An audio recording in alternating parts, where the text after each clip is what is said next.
There are some stories that just stick with you, right? And this one has been terrifying people for nearly half a century.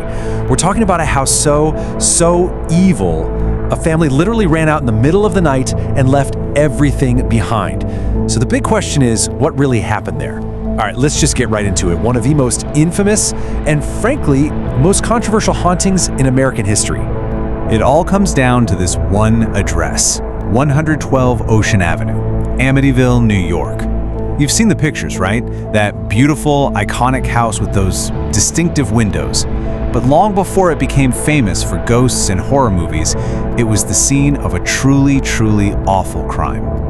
All right, so to really understand the whole haunting story, we've got to go back to the beginning, back to the real-world tragedy that happened first. See, this isn't just some spooky campfire tale. This whole thing starts with a foundation that was literally soaked in blood. Okay, so here are the grim facts. On November 13th, 1974, the entire DeFeo family, we're talking 2 parents and their 4 kids, were found murdered inside that house. And the person responsible? Their own eldest son, Ronald Butch DeFeo Jr. Just think about that for a second. 6 people, his entire family, all shot and killed with a high-powered rifle while they were asleep in their own beds. I mean, you can imagine, a crime like this absolutely shattered that quiet little Long Island town. But right from the get-go, there was this huge, baffling mystery at the heart of the crime. The police, the experts, they were completely stumped. Think about it. A high-powered rifle goes off multiple times, yet none of the neighbors heard a thing. And what's even more chilling, it looked like none of the victims even woke up. No signs of a struggle. It was like they just slept through it all. I mean, how is that even possible? So, eventually, the house was cleaned up and put back on the market. And a little over a year later, in come George and Kathy Lutz with their 3 kids.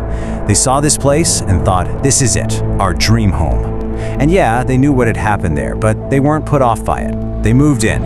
They only lasted 28 days. And things went from 0 to 100 fast. It started out kind of small. On the day they moved in, a priest came to bless the house and supposedly heard this deep, booming voice tell him to get out. Then George Lutz started waking up every single night like clockwork at 3:15 a.m., which, creepily enough, was around the time the DeFeo murders were thought to have happened.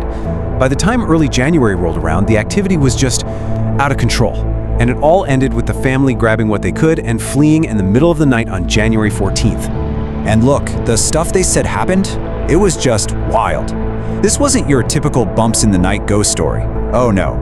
We're talking about really physical, tangible things, like walls weeping green slime, swarms of flies showing up in the middle of winter, a solid door literally ripped off its hinges. And that's not even getting into the psychological stuff.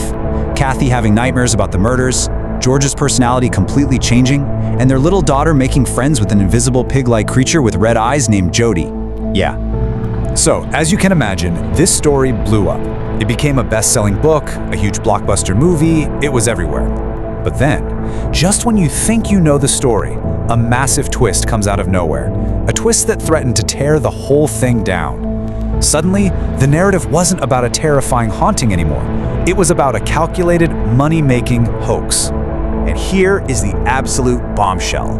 William Weber, remember him? He was the lawyer for the killer, Butch DeFeo. He comes forward and drops this incredible claim. He says, and I quote, "We created this horror story over many bottles of wine." He claimed that he and the Lutzes basically sat down and cooked up the whole thing. And the motive? Well, money, of course. A huge book deal that would conveniently solve the financial troubles the Lutzes were supposedly in. So this is really the heart of the whole controversy, right? You've got these 2 completely opposite stories. On one hand, you have the Lutz family who went to their graves swearing that every single terrifying thing that happened in that house was 100% real. And on the other hand, you have this lawyer saying it was all a big lie, just something they invented to get rich. And that's the debate that's still going on today. But wait, it's not that simple. The story doesn't just end there. Because if it was all just a big hoax, well, then how do you explain the weird stuff that other people saw and felt? There are some parts of this puzzle that are really hard to just brush off, even for the biggest skeptics. Let's start down in the basement. Investigators and the Lutzes found something that wasn't on any of the original blueprints for the house. It was this small, hidden room, painted a really unsettling blood red color. The local rumors? that it was some kind of ritual space, and that Butch DeFeo himself used to spend a lot of time in there, especially right before the murders. And this is a really key point. It wasn't just the Lutzes feeling things. You had the famous paranormal investigators, Ed and Lorraine Warren. Love them or hate them, they were a big deal. They came in, did a seance, and basically said the house was pure evil, that it was malignant. A TV news crew that went there had all their equipment suddenly fail, and some of them got really sick for no reason. Even friends of the Lutzes who just went back to pack up their stuff said they felt this heavy, oppressive, terrifying presence in the house. And then there's this, probably the most famous and creepiest piece of evidence from the entire case. During one of the investigations of the empty house, a camera was set up to just automatically take pictures, and it captured this image. It looks for all the world like a little boy with glowing eyes peeking out of a doorway. Now, skeptics say, oh, it's probably just one of the investigators, but honestly, to this day, nobody has ever been able to definitively prove what it is. It's never been fully debunked, and it just hangs there as this incredibly haunting piece of the puzzle. Okay, but what if this whole thing, what if the darkness didn't even start with the DeFeo murders? What if it didn't even start with the house? There's this whole other theory that the evil in that place is way, way older, and it's actually rooted in the land itself. So the story goes, the local Shinnecock Nation used that very piece of land as a kind of isolation spot, a place where they would put their sick and disturbed members to keep them away from the rest of the tribe. It was basically a place meant to contain darkness. Fast forward a few centuries, and a guy named John Ketchum, who'd been accused of practicing black magic back during the Salem witch trials, supposedly settles on that exact same plot of land. So the theory is, the house wasn't just a house. It was built on top of a place that was already soaked in centuries of pain and bad energy. Believe it or not, the house is still standing today at 112 Ocean Avenue.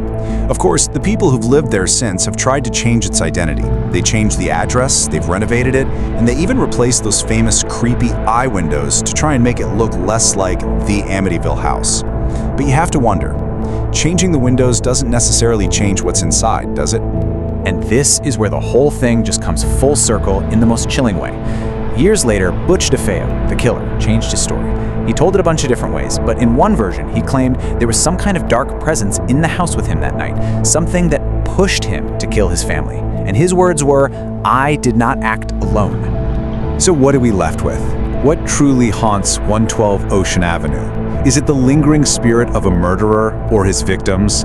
Was it all just an incredibly elaborate hoax cooked up by a family that needed cash? Or is it something else entirely? Something older, deeper, a darkness in the land itself? That's the question, isn't it? And whatever the answer is, it feels like it's still locked away inside that house.